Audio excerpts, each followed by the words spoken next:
Mr. Nosey. Mr. Nosey liked to know about everything that was going on. He was always poking his nose into other people's business.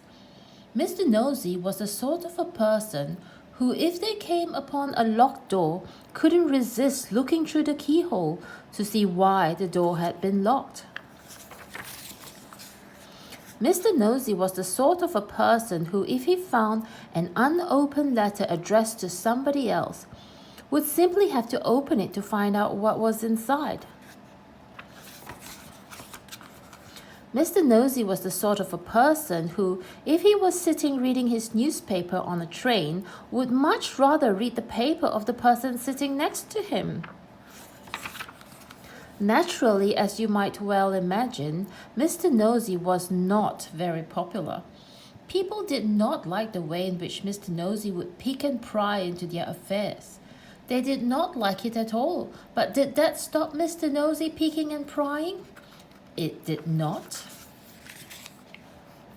Mr. Nosey lived in a funny tall tin house in a place called Tiddletown.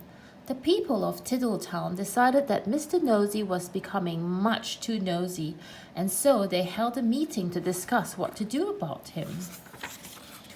"We must find some way of stopping him being so nosy," said old Mr. Chips, the town carpenter.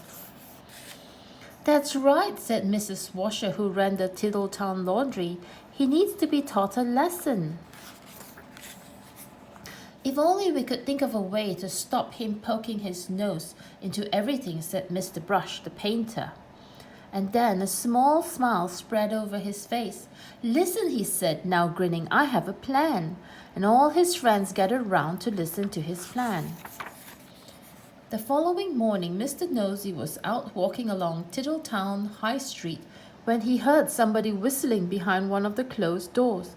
"I wonder what's going on here," he thought to himself, and tiptoeing up to the door, he quietly opened it and peeped in. Splash! Went a very wet paintbrush right on the end of Mr. Nosey's nose, covering it with bright red paint. "Oh dear, I am sorry," said Mr. Brush, who was painting the inside of the door. Poor Mr. Nosey had to go straight home to try and remove the red paint, which was very difficult and rather painful. Mr. Brush chuckled to himself. The plan had begun. The following day, Mr. Nosey was walking past the laundry when he heard somebody laughing on the other side of the wall.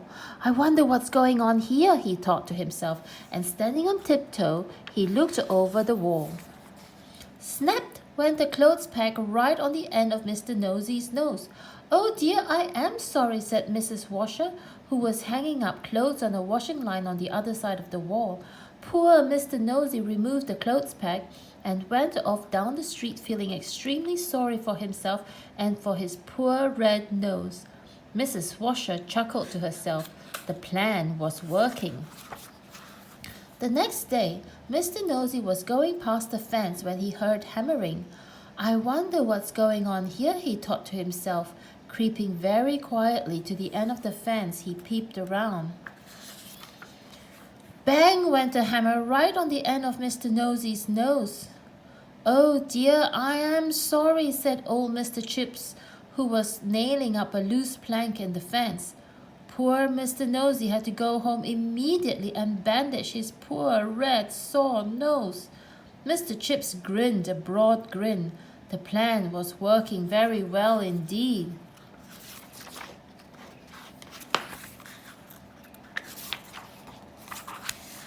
The following day, Mr. Nosey was walking in the woods when he heard somebody sawing wood. "I wonder what's going on here," he thought to himself, and he crept up behind a tree. He was just about to peer out from behind the tree when it suddenly occurred to him that if he did, something very nasty might happen to his nose, and so he went on his way without being nosy. Behind the tree, with a saw raised in his hand, stood Mr. Herd, the farmer. When he saw that Mr. Nosey had gone on his way without being nosy, he laughed and laughed and laughed. The plan had worked. Mr. Herd hurried into Tiddletown to tell everybody. The plan really had worked because after that, Mr. Nosey stopped being nosy and soon became very good friends with everybody in Town. And that is the end of the story, except to say that if you are ever tempted to be as nosy as Mr. Nosey used to be, you better expect one thing: a sore nose. The end.